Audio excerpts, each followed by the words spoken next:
ఎందుకు వస్తున్నాయంటే మీరందరూ పరిశుభ్రత పాటించకపోవడం వల్ల. సరేనా? అంటే పరిశుభ్రత అంటే ఏమిటి? వీడు ఒకరు చెప్పండి. అలాగా ఏమి మంచిగా అంటే ఎలా ఉండాలి? క్లీన్ అంటే ఎలా ఉండాలి?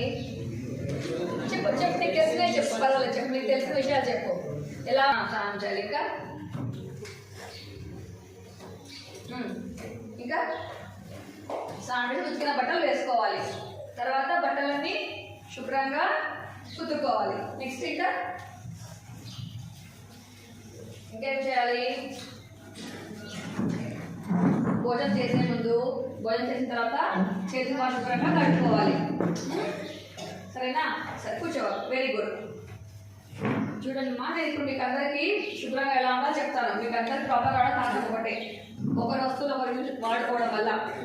సో ఇప్పటి నుంచి కూడా ఇందులో మీకు తెలియక జరిగిపోయింది. ఇప్పటి నుంచి అలా ఉండొద్దండి. సరేనా? ఏం చేయాలి? ఎవరి బట్టలు వాళ్ళు సపరేట్గా పెట్టుకోవాలి. ఒకరి బట్టలు ఒకరు వేసుకోకూడదు. మీరందరూ కూడా భోజనం చేసే ముందు, భోజనం చేసిన తర్వాత శుభ్రంగా హ్యాండ్ వాష్తో బాగా చేతులు కడుకోవాలి. చేతులను టికెట్లా కడుక్కోవడం కాదు. ఒక నిమిషం పాటు చేతులను ఇలా ఇలా వేళ్ళ మధ్యలో చేతులు ఇక్కడ మోచేది దాకా కడుక్కో శుభ్రంగా. అంటే ఇవన్నీ కూడా మీకు టచ్ అవుతుంటాయి కదా, వెయిట్ చేస్తుంటే టచ్ అవుతుంటాయి కదా మీకు అందరికీ.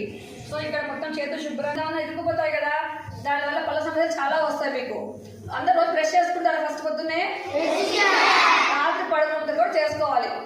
ఇప్పటి రోజు చేసుకోవాలి. రాత్రి పడుకున్నంత కూడా, ఎందుకంటే పగలంతా రోజంతా తింటారు కదా, కాబట్టి పళ్ళలో ఇరుక్కుపోయింది, కొంచెం కొంచెం ఉండిపోయింటుంది. దానివల్ల మీకు పళ్ళ ప్రాబ్లమ్స్ కూడా వస్తాయి ముందుకి.